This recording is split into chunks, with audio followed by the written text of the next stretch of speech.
Assalamualaikum warahmatullahi wabarakatuh. Selamat berjumpa kembali ya di channel yang kita cintai ini.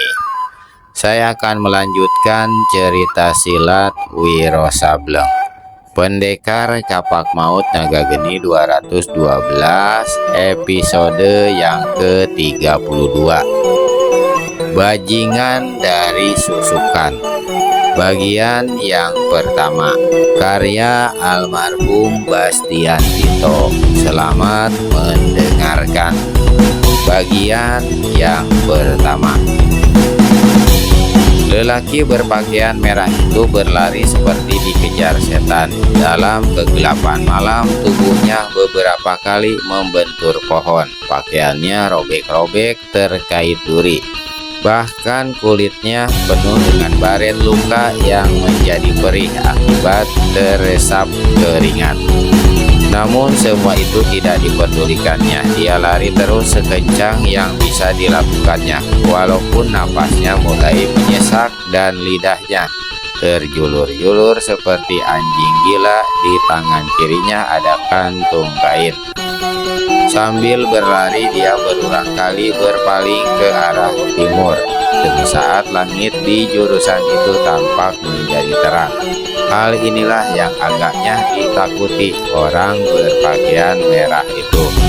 Sebentar-sebentar dari mulutnya terlontar kata-kata, "Celaka, celaka diriku, tak mungkin aku mencapai tempat itu sebelum matahari terbit. Celaka, mati, aku akan mati." Orang ini berlari terus, berusaha lebih kencang, namun tenaganya hampir punah. Kedua kakinya seperti diberati batu besar. Beberapa kali dia tersandung jatuh, tapi bangkit kembali dan lari lagi. Berpaling kembali ke timur, langit di sana tampak semakin terang. Celaka, celaka diriku. Sekali lagi dia tersungkur di tanah. Kantung kain yang dibawanya terlepas. Cepat-cepat benda itu diambilnya, lalu dia bangkit lagi dan lari lagi. Di pepohonan mulai terdengar kicau burung. Jalan mendekati yang dilaluinya mulai terang. Seperti ada semangat dan kekuatan baru dalam tubuh orang itu. Dia mampu lari lebih kencang. Pondok kayu di ujung jalan yang mendaki itu yang kelihatan di kejauhan, itulah yang seolah memberi kekuatan padanya. Kan tetapi maksudnya untuk mencapai pondok itu tidak pernah kesampaian. Ketika di timur, matahari memancarkan cahayanya yang kuning kemerahan dan berangsur memutih. Ketika rambasan cahaya sang surya itu menimpa tubuh orang yang berlari itu, kontan dari mulutnya terdengar suara jeritan. Sekujur tubuhnya seperti disusuk ribuan jarum, lalu seperti ada api yang memanggang. Tubuhnya mengembulkan asap. Dia menjerit lagi, tapi masih berusaha lari. Sejarak 15 langkah dari pondok kayu di ujung jalan mendaki, orang ini jatuh terguling. Sekali ini dia tak sanggup lagi untuk bangkit. Matanya membeliak, kakinya melejang-lejang. Darah tampak mengucur dari telinga, hidung, dan sela bibirnya. "Pangeran, pangeran, tolong aku!" Orang itu memanggil di antara suara erangannya. "Pangeran!" Tiba-tiba pintu pondok yang sejak tadi tertutup terbentang lebar. Sesosok tubuh berpakaian serba hitam dan dengan gambar matahari serta gunung di bagian dada dan berikat kepala merah keluar dari dalam pondok. Sesaat dia memandang pada lelaki yang melingkar di tanah, melejang-lejang sambil tiada hentinya menggerak. Si baju hitam berlambang angkuh mendengus dingin. "Manusia tolol," teriaknya. "Mengapa kau kembali dalam keadaan terlambat, melanggar pantangan?" "Pangeran, aduh, tubuhku seperti dibakar." "Bangsat, jawab pertanyaanku," hardik si baju hitam yang jelas-jelas adalah Pangeran Matahari, pemuda berkepandian tinggi dan memiliki kesaktian dari puncak Merapi. yang sejak beberapa waktu lalu mengacau dan menimbulkan malapetaka bukan saja dalam rimba persilatan tetapi juga dalam kalangan kerajaan, bahkan menembus sampai ke dalam istana. Katakan, mengapa kau datang terlambat? Mohon ampun pangeran, aku tergoda nafsu. Aku bermain-main dengan seorang janda muda dan kesiangan. Keparat, memang tidak pantas jadi bajingan dari susukan. Pangeran Matahari menggunakan kaki kanannya. Dengan jari-jari kaki dibetotnya kantong kain yang masih berada di tangan kanan lelaki di hadapannya. Kantong kain itu melayang ke udara dan cepat ditangkapnya dengan tangan kiri. Pangeran, tolong! Pangeran Matahari tidak pedulikan serangan orang. Dia membuka kantong kain dan memeriksa isinya. Tampak beberapa potong perhiasan, beberapa bongkah perak, lalu kepingan uang logam. Setan, hasilmu tidak seberapa. Pangeran, tolong, tubuhku seperti dipanggang. Pangeran Matahari menyeringai. Nafsu sama dekatnya dengan darah dalam tubuh manusia. Nafsu menjadi sahabat manusia sejak langit dan bumi diciptakan. Tetapi dalam hal yang bersifat pantangan, bila manusia sampai lupa diri, dia akan musnah. Aku mohon ampunmu pangeran, tolong selamatkan selembar nyawaku. Tak ada yang bisa menyelamatkanmu, manusia tolol, tidak setan, tidak juga malaikat. Pangeran Matahari melangkah menuju pintu pondok. Di belakangnya terdengar lolong lelaki yang tubuhnya tampak menimbulkan asap dan mulai berubah kehitaman seperti kayu gosong. Dia berguling-guling di tanah. Pangeran, tolong! Hanya kau yang bisa menolongku, tolong! Tubuhmu telah tersiram sinar matahari. Mati adalah lebih baik bagimu, ujar Pangeran Matahari. Di depan pintu pondok dia berhenti lalu berseru, "Gajah Rimbun, kemari kau!" Dari dalam pondok melompat keluar seorang pemuda bermuka bulat, berkulit hitam legam, berkumis dan berjenggot tipis. Sikapnya tangkas, gerakannya gesit. Dia memberi hormat pada Pangeran Matahari seraya berkata, "Saya sudah di hadapanmu pangeran. Kau lihat manusia tolol itu." Si muka bulat bernama Gajah Rimbun berpaling ke arah lelaki yang masih melejang-lejang di tanah, tapi lejangannya makin lama makin perlahan. Suara teriakannya minta tolong semakin sempit dan hanya tinggal erangan parau. "Saya melihatnya pangeran," kata Gajah Rimbun. "Apakah kau mau jadi manusia tolol seperti dia?" "Tidak pangeran, saya tidak ingin." "Kalau begitu, ingat semua pesan dan pantangan. Selalu kembali kemari sebelum matahari terbit. Saya akan ingat semua pesan dan pantangan pangeran. Mulai hari ini kau akan bergelar bajingan dari susukan. Ingat hal itu baik-baik. Kemanapun kau pergi, perkenalkan dirimu dengan julukan itu. Akan saya lakukan pangeran. Dari semua yang kupesan untuk dilakukan, yang paling penting adalah menyelidiki di mana beradanya dua manusia bernama Wiro Sableng bergelar pendekar kapak maut naga geni 212 dan seorang lagi, entah lelaki entah perempuan, tapi dulu dikenal dengan nama Niluh Tua dari Klungkung, muncul dengan sosok tubuh seorang nenek. Saya akan menyelidik pangeran. Jangan lupa mengeduk harta dan uang sebanyak mungkin. Saya tidak lupa pangeran. Kau tahu di mana harus memusatkan pekerjaan. Pangeran sudah mengatakan sebelumnya di kota raja dan desa-desa kaya. Bagus, sekarang mendekatlah padaku. Gajah Rimbun melangkah mendekati Pangeran Matahari. Pada jarak 1 langkah, Pangeran Matahari angkat kedua tangannya dan letakkan di atas kedua bahu Gajah Rimbun. Pemuda ini merasakan ada hawa panas dari telapak tangan Pangeran Matahari masuk ke dalam tubuhnya lewat bahu. "Sekarang kau boleh pergi. Ingat perintah, ingat larangan, ingat pantangan. Dalam tubuhmu ada satu kekuatan yang membuat kau mampu melakukan tugas dan mampu menghancurkan siapapun yang berani menghalangimu. Saya pergi, pangeran. Pergilah, bawa mayat manusia tolol itu, lemparkan ke dalam jurang. Akan saya bawa, pangeran. Lalu Gajah Rimbun memanggul mayat hangus yang sejak tadi tergeletak di tanah dan tinggalkan tempat itu melalui jalan tanah menurun. Diiringi alungan gamelan, pengantin lelaki keluar dari pintu sebelah kanan ruangan besar, melangkah bersama para pengiring lalu duduk di atas kasur tertutup permadani. Di sebelah kanan penghulu berjubah dan bersorban putih siap memimpin jalannya upacara akad nikah. Dari pintu sebelah kiri diapit oleh para pengiring.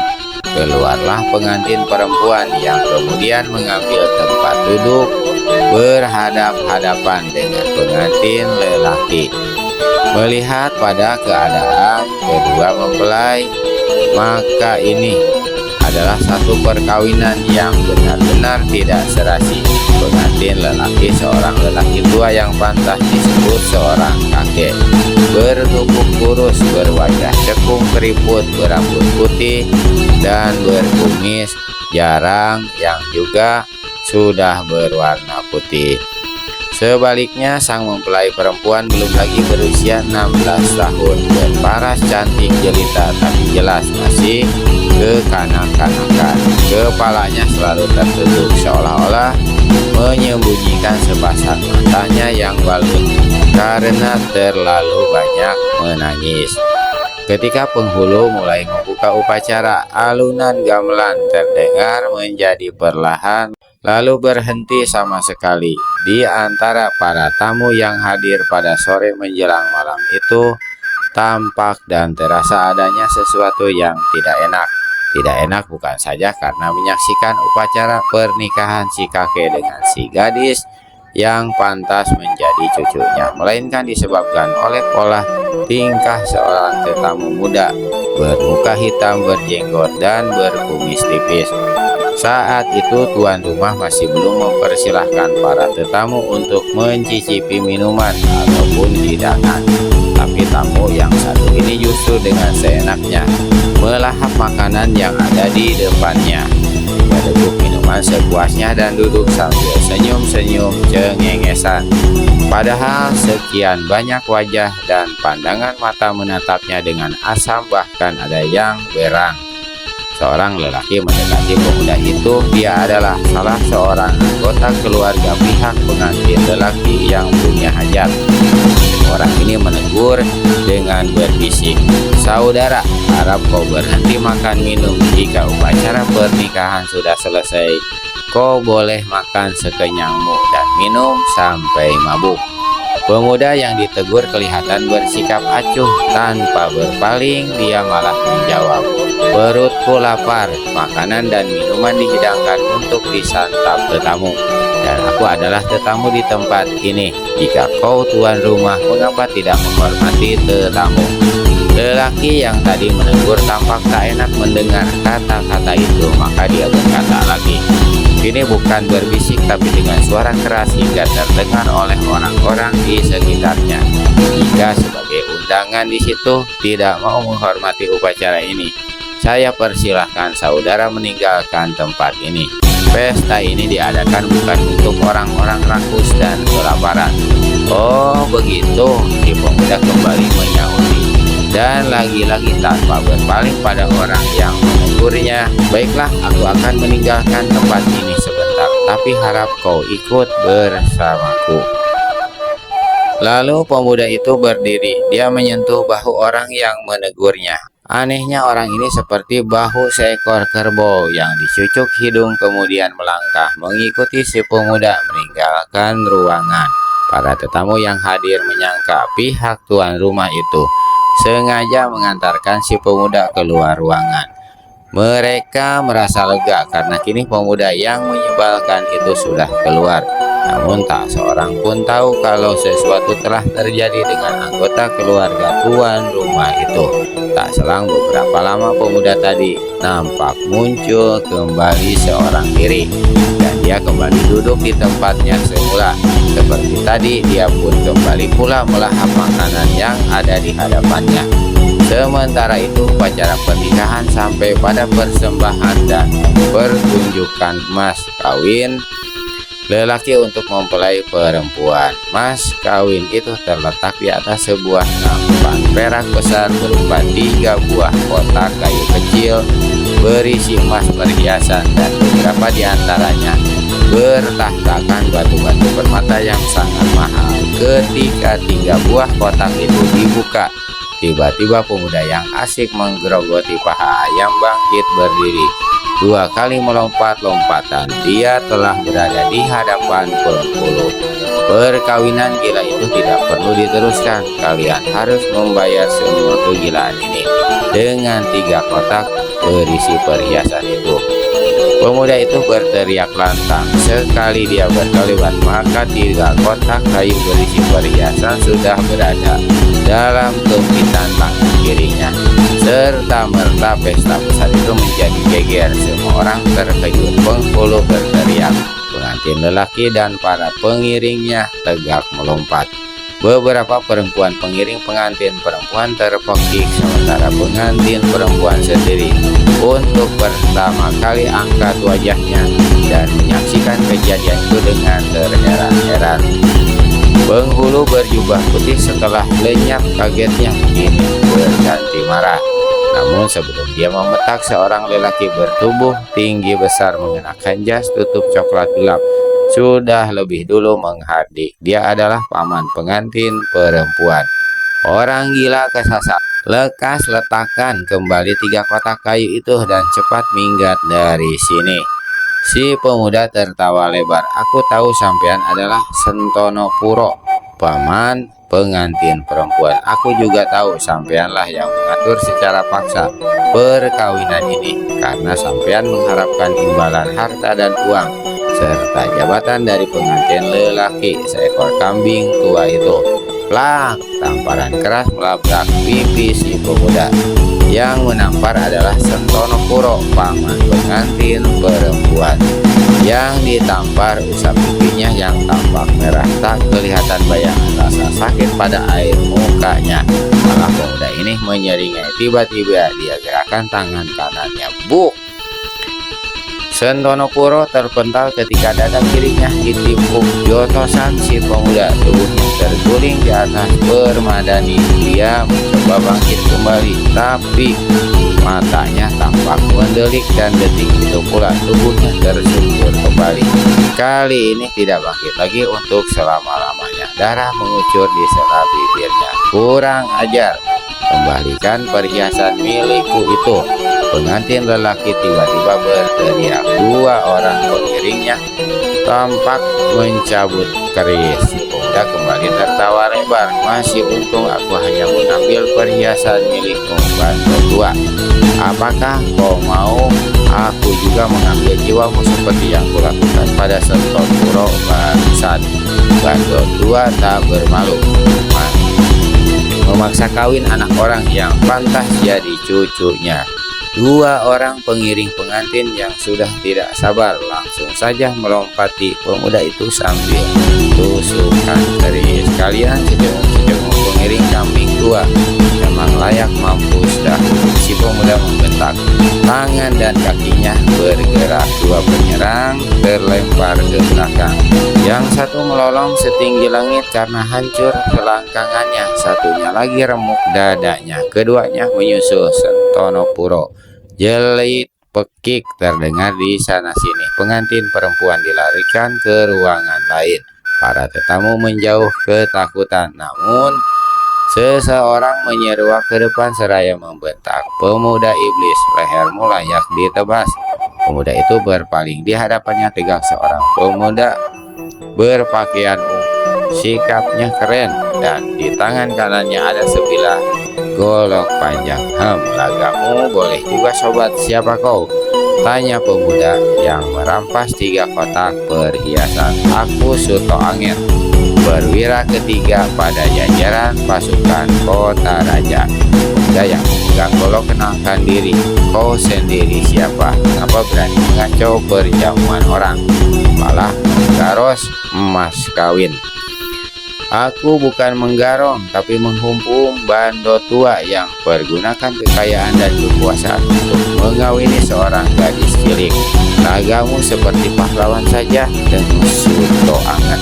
Kau belum menerangkan siapa dirimu. Dengan senang hati aku perkenalkan. Aku bajingan dari Susukan. Seorang bajingan rupanya. Memang gelar yang tepat sekali, ujar Suto Anget. Goloknya diangkat setinggi bahu, siap membabat. Jika kau tidak segera mengembalikan 3 kotak perhiasan itu, putus lehermu. Aku akan lihat bagaimana memutus leherku, dengus bajingan dari Susukan. Bagus kalau kau memang sudah siap untuk mati. Ingat, kau berhadapan dengan perwira kerajaan. Suto Anget, jangan kau bawa-bawa nama kerajaan. Ayo bergeraklah.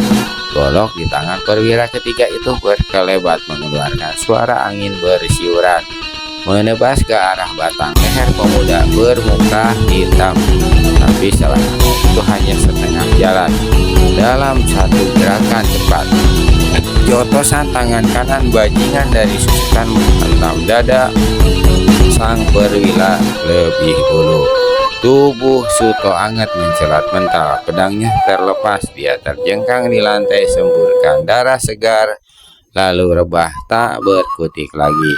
Sebelum tubuh itu mencium lantai, bajingan dari Susukan sudah menyambar kembali 3 kotak kayu yang tadi diletakkannya di atas nampan perak. Tetap di saat yang sama pengantin tua bangka itu hendak mengambilnya.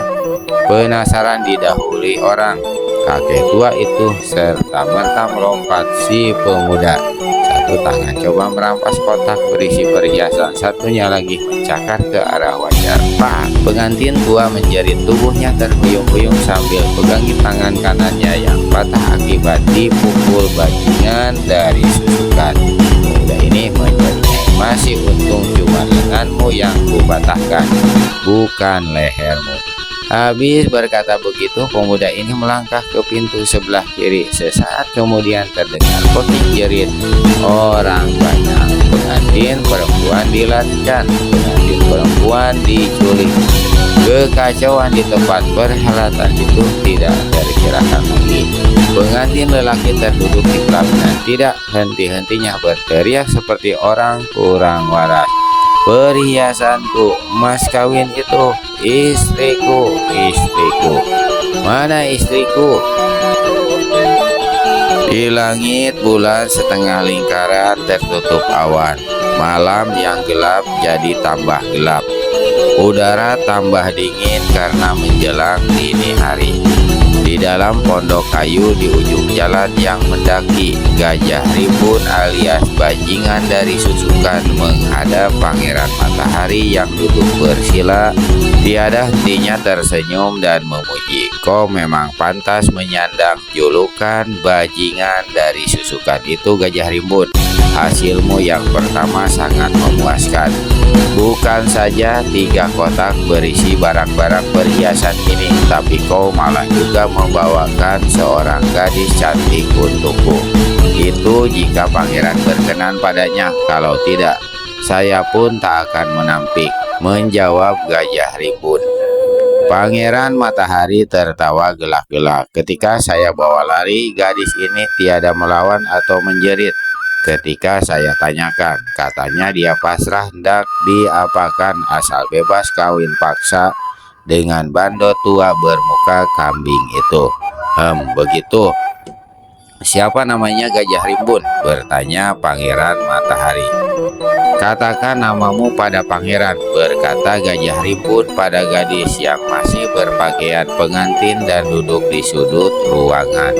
Tak ada bayangan rasa takut padanya, hanya dalam hati dia bertanya-tanya, mengapa pemuda yang menculiknya itu memanggil pemuda berpakaian hitam dengan sebutan pangeran? Apakah dia benar-benar seorang pangeran? Nama saya Sri Andini, menerangkan si gadis 16 tahun. Namamu bagus, apakah kau menyukai si pemuda yang menculikmu ini?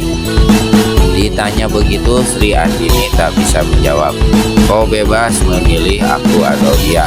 Tak ada paksaan, berkata Pangeran Matahari, membuat si gadis tambah bingung jika dibandingkan antara dua pemuda itu. Tentu saja yang dipanggil dengan sebutan pangeran jauh lebih gagah dan tampan. Jika saya memilih salah satu di antara kalian, lantas apakah yang hendak kalian lakukan? Sri Andini yang memang masih kekanak-kanakan itu bertanya polos, membuat Pangeran Matahari tertawa lebar, sedang Gajah Ribut senyum-senyum kecut. Dia hampir dapat memastikan kalau gadis itu akan memilih Pangeran Matahari. Siapa saja yang kau pilih di antara kami, maka kau akan mendapatkan malam pengantinmu di sini, berkata Pangeran Matahari. Pengantin tanpa nikah? Pangeran Matahari tertawa gelak-gelak. Nikah itu hanya dilakukan oleh orang-orang tolol. Nah, katakan pilihanmu. Saya memilih kakak ini, kata Sri Andini sambil berpaling pada Gajah Rimbun, membuat pemuda ini terkesiap, hampir tak percaya, namun diam-diam merasa takut kalau Pangeran Matahari menjadi marah.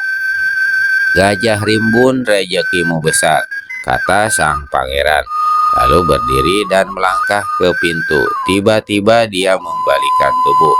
Tangan kanannya digerakkan perlahan.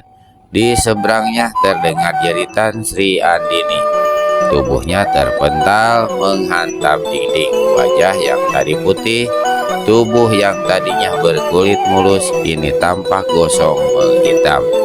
Pangeran, seru Gajah Rimbun tersentak kaget hingga melompat dari duduknya. Mengapa kau membunuh gadis itu? Manusia tak berbudi layak disingkirkan. Tak berbudi bagaimana maksudmu, Pangeran? Kalau tidak, aku yang memerintahkanmu mengadakan perjalanan. Tidak, nantinya dia selamat dari kawin paksa itu. Kini setelah selamat, dia merupakan budi orang. Tapi mana dia tahu kalau saya menyelamatkannya bertalian dengan tugas yang pangeran berikan. Manusia berbudi selalu berusaha mencari tahu, Gajah Rimbun, sahut Pangeran Matahari. Tapi gadis itu masih kanak-kanak. Pangeran Matahari menyeringai. Tubuhnya matang montok, payudaranya besar, kerlingan matanya menikam. Itukah yang kau sebut kanak-kanak? Atau inginkan kau berdebat dengan aku, Gajah Rimbun? Tidak, saya tidak bermaksud begitu, Pangeran. Hanya sayang. Apa yang sayang? Sebetulnya dia bisa kita manfaatkan. Sebaliknya, kau lupakan dia, Gajah Rimbun. Kau telah menyelesaikan tugas dengan baik, tapi hanya sebagian. Berita apa yang kau dapat tentang dua manusia bernama Wiro Sableng dan Niluh Tua Kelumpung?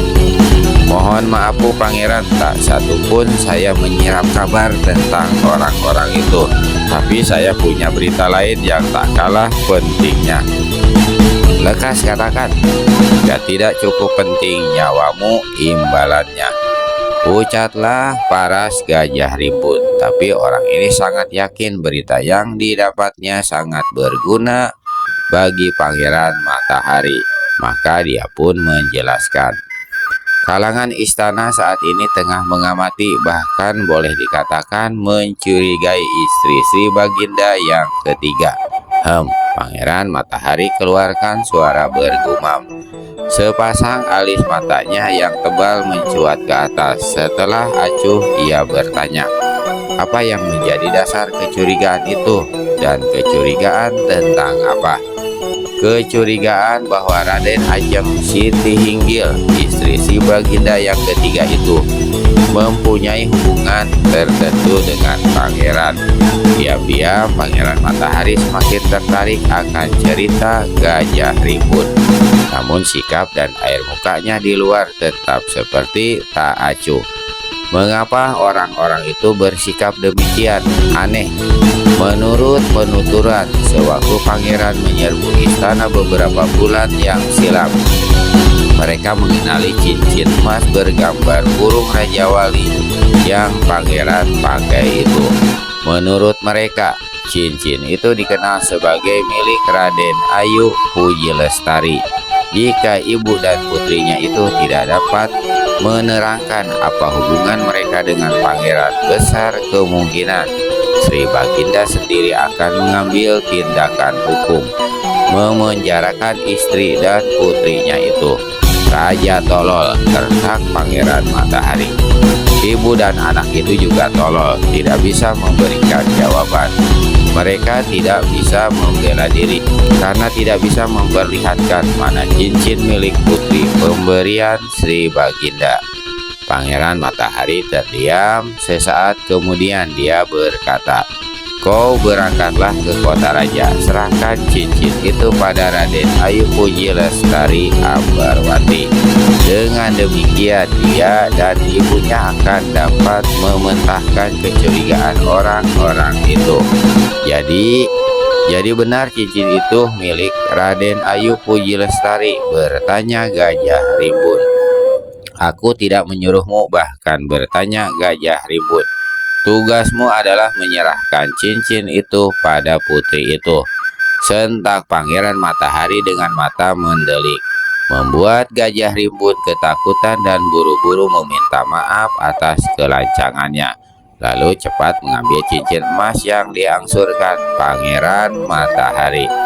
Kau tahu siapa-siapa saja yang bersikap curiga pada ibu dan putrinya itu.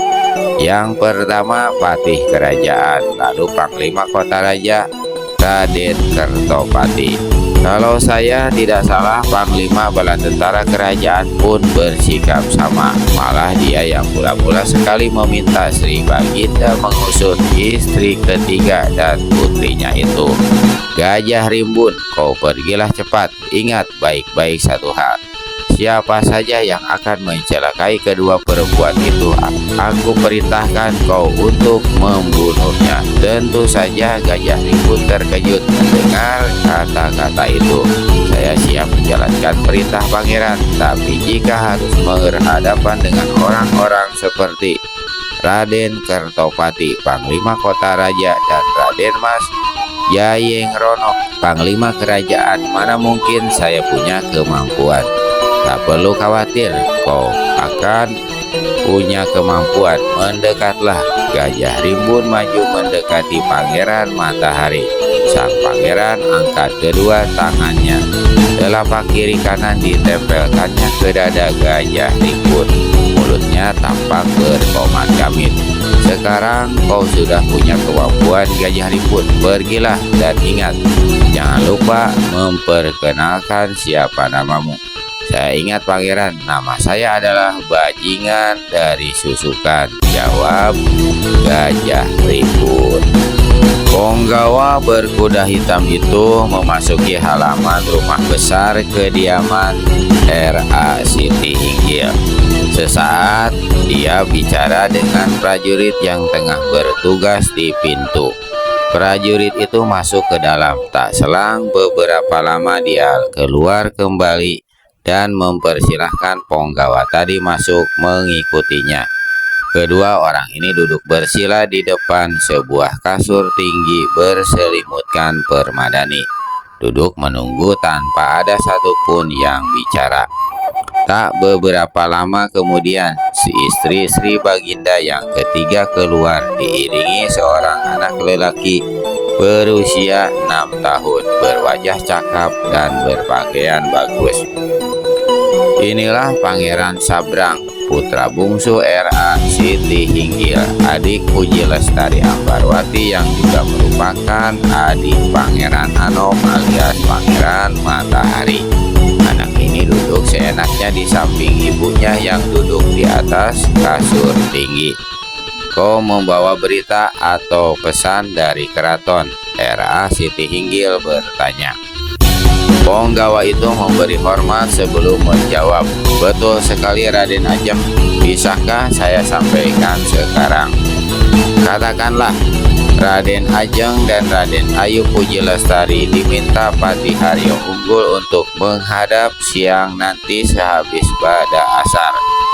Apakah Patih mengatakan mengapa dia memanggil kami? Tidak, Raden Ajeng. Rasa-rasa tentunya Raden Ajeng lebih tahu. Apakah Sri Baginda mengetahui kalau kami berdua harus menghadap? Sudah tahu, Raden Ajeng. Justru dalam pertemuan nanti Sri Baginda akan ikut hadir, menjelaskan Ponggawa itu. Kalau begitu, ini adalah kehendak Sri Baginda. Patih hanya dipakai sebagai penyambung lidah. Kau boleh pergi, katakan kami berdua akan datang menghadap sehabis sembahyang asar.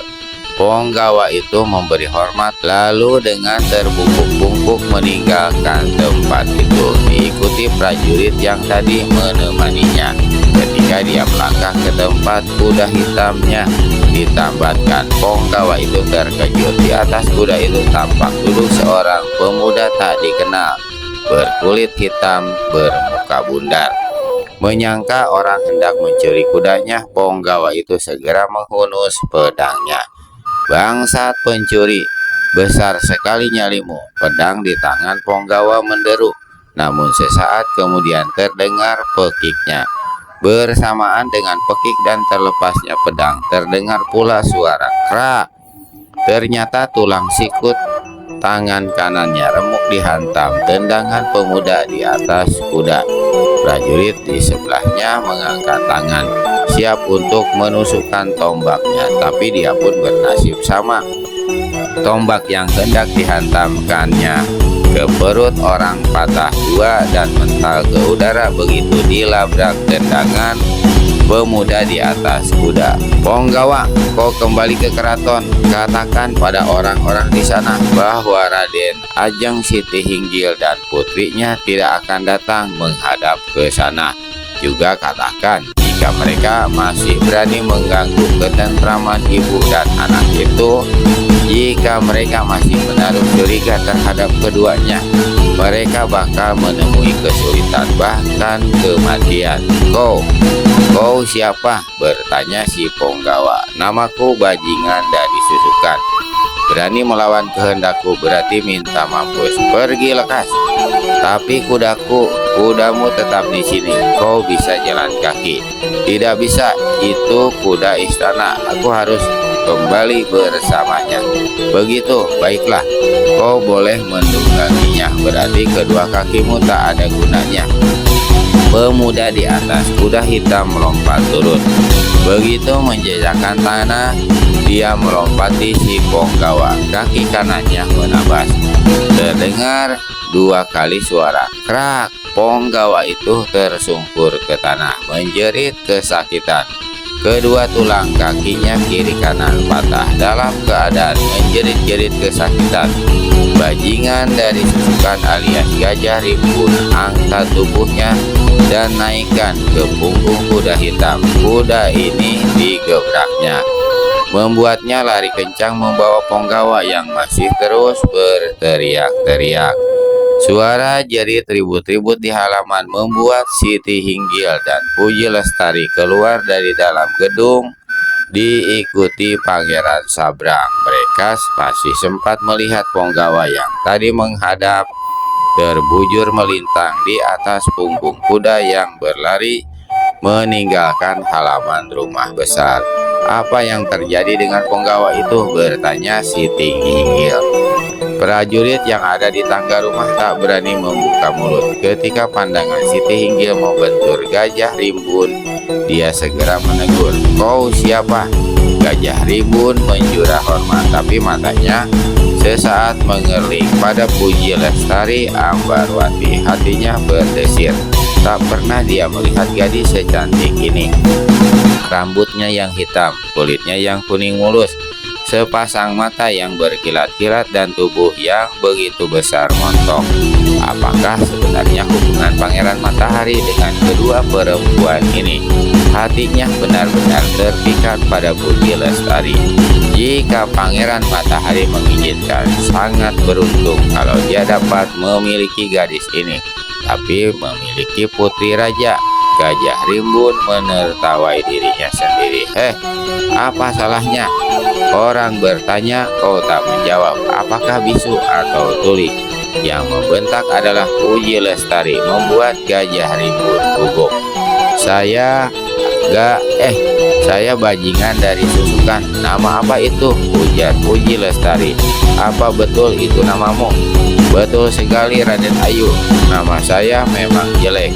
Mungkin sifatmu lebih jelek, kata Puji Lestari ketus. Sekali melihat pemuda bermuka hitam itu, dia langsung merasa tidak senang. Siti Hinggil bersikap lebih wajar. Ada apa kau di sini? Mengapa Ponggawa itu terbujur dan menjerit-jerit di atas kudanya? Saya di sini menjalankan tugas Raden Ajeng. Ponggawa itu mendapat celaka karena ulahnya sendiri. Kau bukan prajurit istana atau prajurit kerajaan. Tugas apa yang kau lakukan di sini? Menjaga keselamatan Raden Ajeng dan putri. Sehubungan dengan adanya niat buruk, orang-orang keraton mencurigai Raden Ajeng berdua. Siti Hinggil terkejut. Puji Lestari mengerenyit. Maksudmu apa? Bertanya Siti Hinggil. Maksud saya sehubungan dengan tuduhan bahwa Raden Ajeng dan Raden Ayu berdua mempunyai hubungan dengan Pangeran Matahari. Saya diperintahkan membunuh siapa saja yang berani menyulitkan orang-orang di rumah ini.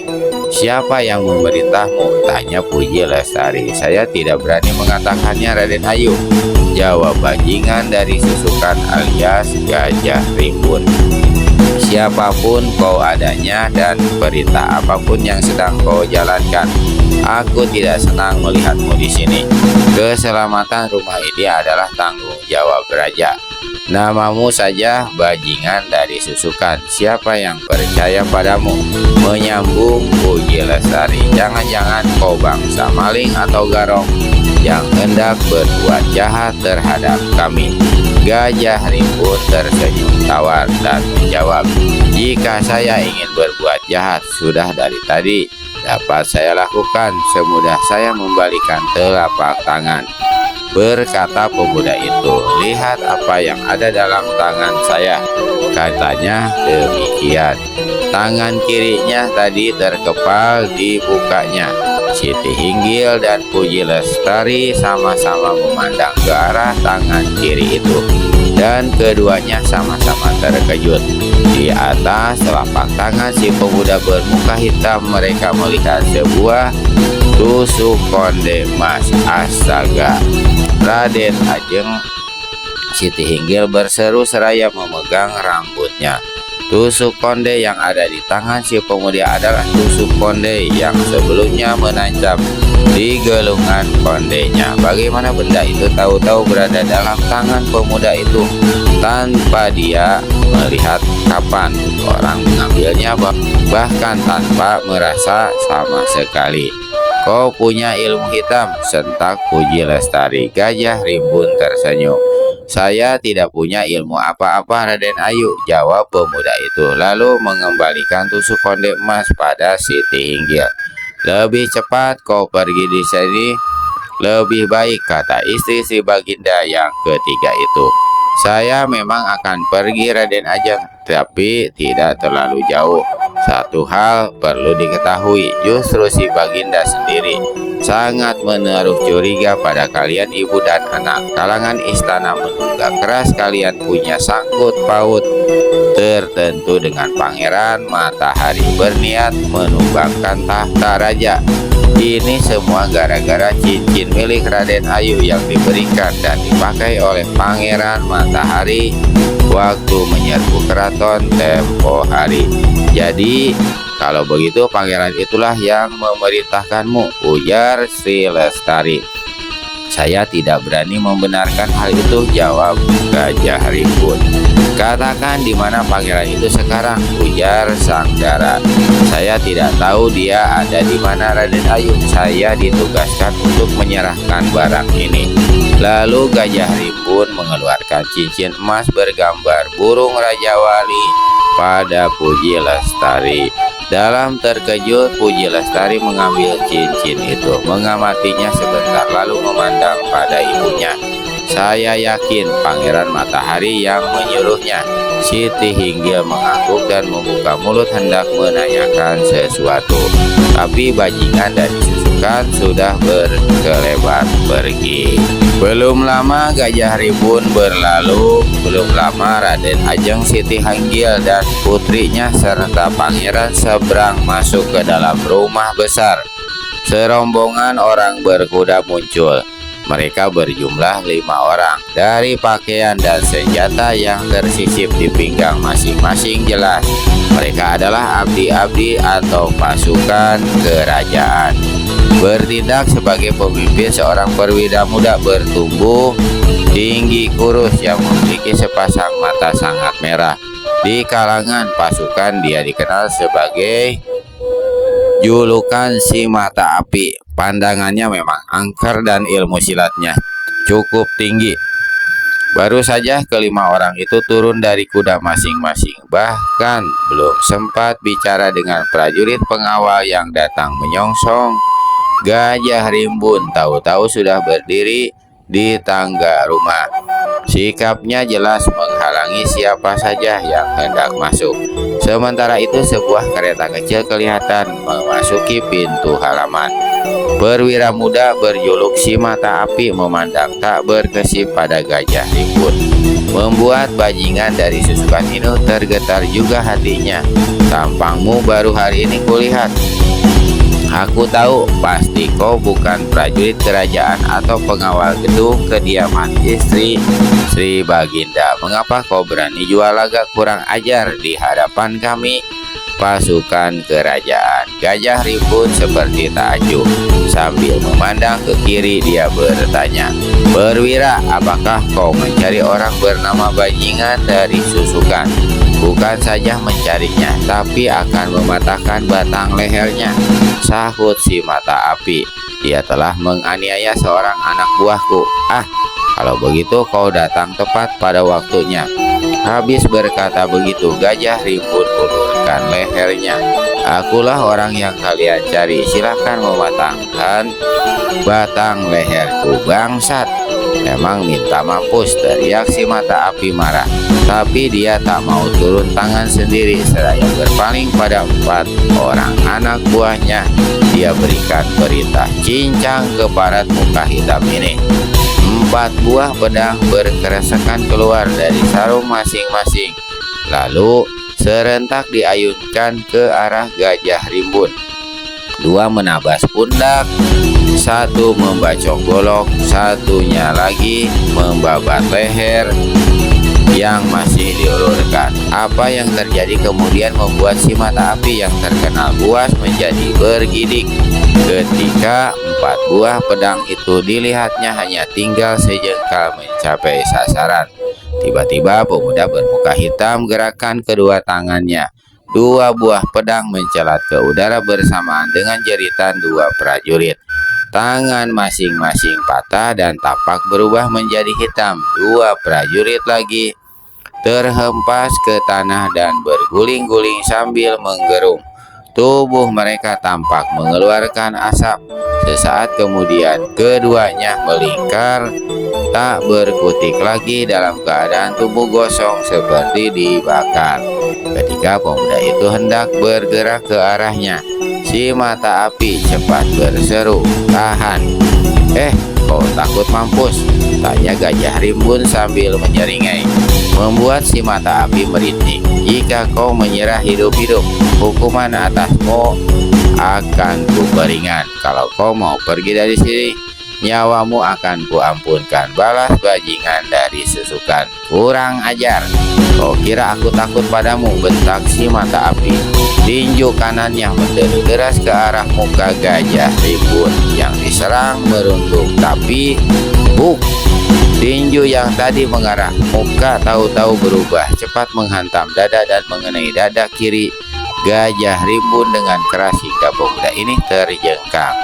Melihat lawan dapat dipukul rubuh dalam 1 jurus saja, si mata api timbul keberanian dan rasa percaya diri. "Hanya begitu saja kehebatan keparat ini," katanya dalam hati. Lalu dia melompat seraya kirimkan tendangan kaki kiri kanan ke muka Gajah Rimbun. "Hancur kepalamu!" teriak si mata api. Tapi sekali ini dia kecelek, bukan kepala lawan yang hancur, tapi kaki kanannya yang kena ditangkap. Sebelum dia sempat menarik kaki yang tertangkap sambil menghujamkan tumit kirinya ke dada lawan, tahu-tahu dia merasakan sekujur tubuhnya panas seperti dipanggang api. Sesaat kemudian tubuhnya terlempar ke atas karena sakit, terkejut, dan bingung. Walaupun sudah jungkir balik agar dapat jatuh ke atas kedua kakinya, namun tetap saja perwira muda itu jatuh bergedebuk, jatuh punggung di tanah. Sekujur tubuhnya tampak merah seperti terseduh. Dari mulutnya keluar suara mengerang menahan sakit yang luar biasa. Ketika dia mencoba bangkit, sebuah kaki yang kuat dan berat menginjak dadanya. Memandang ke atas, ternyata pemuda bermuka hitam itu yang menginjaknya. "Nyawamu kuampunkan, kembali ke istana dan sampaikan pesan pada semua orang di sana. Jangan sekali-kali mengganggu dan membuat kesulitan atas diri Raden Ajeng, Siti Hinggil, serta putrinya. Ibu dan anak itu tidak ada hubungan apa-apa dengan Pangeran Matahari. Siapa berani mengabaikan pesanku ini akan berhadapan dengan malaikat maut. Katakan namaku adalah bajingan dari susukan." Gajah Rimbun angkat kakinya dari atas dada si mata api. Dengan menanggung sakit amat sangat, perwira muda itu bangkit berdiri. Dalam keadaan seperti itu, dia melihat sebilah pedang tergeletak di tanah 3 jengkal dari tangan kanannya. Secepat kilat perwira ini menyambar senjata itu, lalu sambil membalikan tubuh dia ayunkan pedang tepat pada batasan pinggang bajingan dari susukan. Diberi ampun malah minta racun. Rutuk Gajah Rimbun, kaki kanannya bergerak lebih cepat melabrak dada si mata api. Tubuh perwira itu terpental bersama pedang yang terlepas dari pegangannya. Dia melingkar dekat roda kereta, mengerang beberapa kali, muntah darah, langsung pingsan di atas kereta. Kusir tua berkumis tipis ketakutan setengah mati ketika bajingan dari susukan melangkah mendatangi.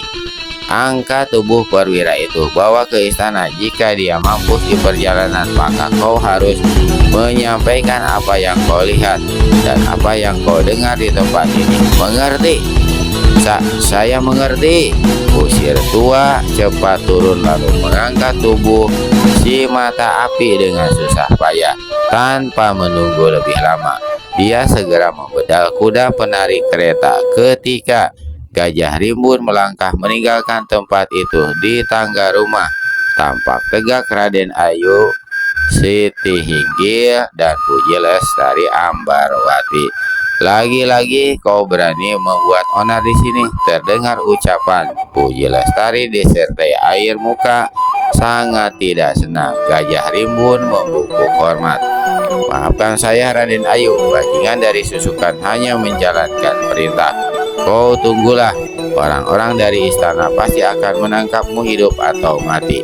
Gajah Rimbun tersenyum. Dengan ilmu hebat yang diberikan Pangeran Matahari secara aneh, tak satu orang pun ditakutinya. Dia yakin sekali hal ini. Yang dipikirkannya justru bagaimana kalau nanti setelah Pangeran Matahari mengambil kembali kepandaiannya itu. Sekali lagi pemuda bermuka bundar itu melayangkan senyumnya pada Puji Lestari, menjura dan meninggalkan tempat itu. Ketika kusir tua menceritakan apa yang terjadi, ruang sidang istana menjadi gempar. "Apakah kejadian ini perlu segera diberitahu pada Sri Baginda?" tanya Raden Kertopati, panglima pasukan kota raja. "Sebaiknya kita periksa dulu keadaan perwira ini. Mungkin dia bisa memberikan keterangan lebih banyak," menjawab Raden Mas Jayeng Rono, kepala bala tentara kerajaan. Lalu bersama-sama Patih Haryo Unggul diiringi belasan perwira tinggi dan perwira muda. Mereka meninggalkan ruangan sidang menuju halaman istana. Ketika diperiksa, ternyata perwira muda berjuluk si mata api itu sudah tak bernyawa lagi. Melihat keadaan tubuhnya yang merah seperti terpanggang, perwira ini menemui ajal akibat ilmu kesaktian yang bukan sembarangan, ujar Patih Haryo Unggul setelah memeriksa dengan teliti. Apa yang harus kita lakukan sekarang? Bertanya Kertopati. Siapkan selusin perwira, bawa 100 prajurit, kurung rumah kediaman Raden Ajeng Siti Hinggil dari jarak 5 tombak. Yang berkata adalah Raden Mas Jayeng Rono. Ada baiknya Dimas Kertopati ikut berangkat ke sana, berkata patih kerajaan. Salah satu dari kami akan menyusul. Jangan melakukan apa-apa sebelum kami datang. Maka Raden Kertopati segera jalankan perintah atasannya itu. Setelah rombongan itu pergi, Patih Haryo Unggul berpaling pada Raden Mas Jayeng Rono dan bertanya, apakah Raden Mas pernah mendengar orang berjuluk bajingan dari susukan itu sebelumnya? Yang ditanya menggeleng. Patih Haryo Unggul usap-usap dagunya. Aneh desisnya. Seorang dengan julukan seperti itu tak dikenal sebelumnya, tapi memiliki ilmu luar biasa, bertindak sebagai pelindung dan pembela Raden Ajeng Siti Hinggil dan putrinya. Sungguh aneh. Saya rasa ada baiknya Paman Patih memberitahukan Sri Baginda biar saya menyusul Raden Kertopati untuk melihat sampai di mana kehebatan orang itu. Saya setuju hal itu, sahut Patih Haryo Unggul. Yang penting menyelidik. Kita harus tahu apa hubungan bajingan dari susukan ini dengan istri Sri Baginda. Ingat keterangan kusir tua itu. Dia sempat mendengar ketika bajingan dari susukan berkata bahwa dia hanya menjalankan tugas. Nah, kita harus tahu siapa yang di belakangnya, siapa yang menugaskannya. Jika tidak dapat dari orangnya langsung, istri Sri Baginda itu pasti mengetahui. Saya berangkat sekarang Paman Patih. Pergilah. Walaupun manusia itu tidak terkenal, tapi jangan Raden Mas menganggapnya enteng. Saya lebih suka kalau dia dapat ditangkap hidup-hidup. Itu memang keinginan saya Paman Patih, jawab Raden Mas Jayeng Rono. Namun dalam hatinya dia pun punya keinginan untuk menyaksikan, bahkan hendak menjajal sampai di mana kehebatan manusia yang memperkenalkan dirinya sebagai bajingan dari susukan itu. Bersambung. Nah, paling segitu dulu aja teman-teman ya. Nanti akan kita lanjutkan lagi. Mohon maaf atas segala kekurangan. Terima kasih atas segala perhatian. Wabillahi taufiq wal hidayah. Wassalamualaikum warahmatullahi wabarakatuh.